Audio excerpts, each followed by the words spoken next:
Hey guys, I hope everybody's having a great week and everybody's staying healthy. And I'm so happy that we're all back at church together on Sunday morning. Tonight's Devo is going to be very similar to Carl's lesson on Sunday because tonight's lesson is supposed to be about moving forward. And Sunday, Carl talked about not giving up, which is really what the whole book of Hebrews is about. I'm going to read Hebrews chapter 12, 1 and 2. Therefore, since we are surrounded by so great a cloud of witnesses, let us also lay aside every weight and sin which clings so closely, and let us run with endurance the race that is set before us.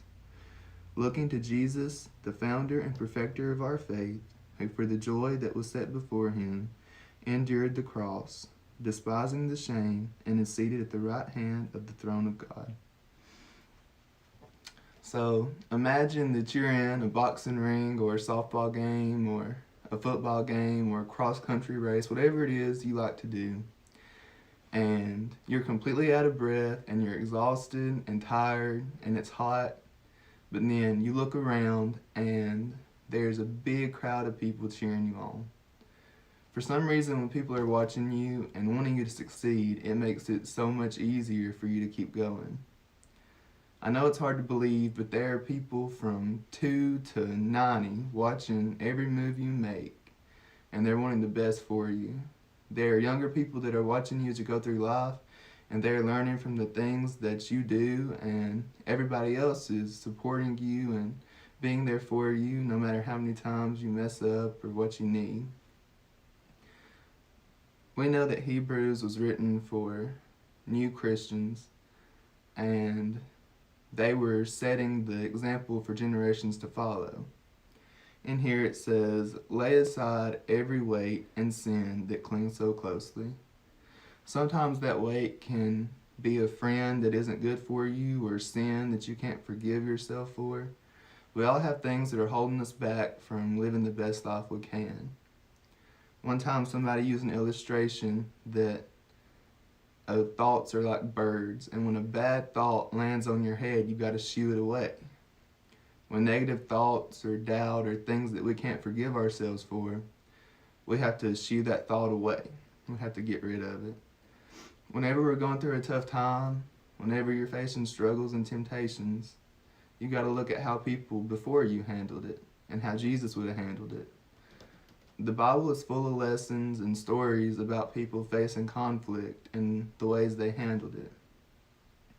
Jesus faced all kinds of temptations and struggles on earth, but now he's living it up at the right hand of God.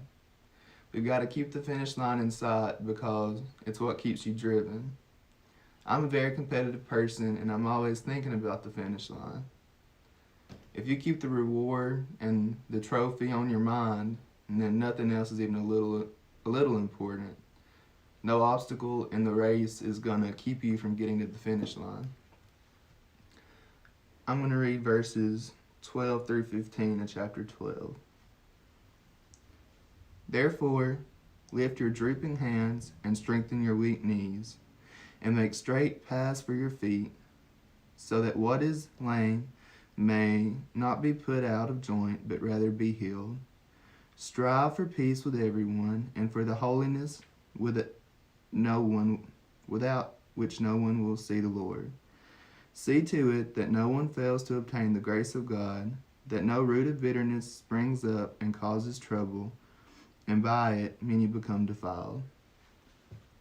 In some situations, it's easier if you weren't a Christian. Sometimes it can be exhausting when you give more than you take. But like Carl said Sunday morning, never give up. When you get tired in the race, it's important that you keep running the same pace, that you don't take a breather and let people pass you. You got to keep going. Every morning when you wake up, you have to decide if you're going to be the best Christian you can be. And I know all of you, and you're all a powerful group of people. And I know none of you wake up in the morning and say, I woke up to be mediocre. Y'all want to be the best Christians you can be. I'm going to read 16 through 18 now. That no one is sexually immoral or unholy like Esau, who sold his birthright for a single meal. For you know that afterward, when he desired to inherit the blessing, he was rejected, for he found no chance to repent, though he sought it with tears. For you have not come to what may be touched, a blazing fire, and darkness, and gloom, and a tempest. The author tells us that we have to pursue peace and holiness. Peace is defined as the absence of conflict, and holiness is defined as purity. A Christian's peace and holiness is what sets them apart from the world. These two together is what makes us different. It's what makes us like God, and it's what makes us closer to God.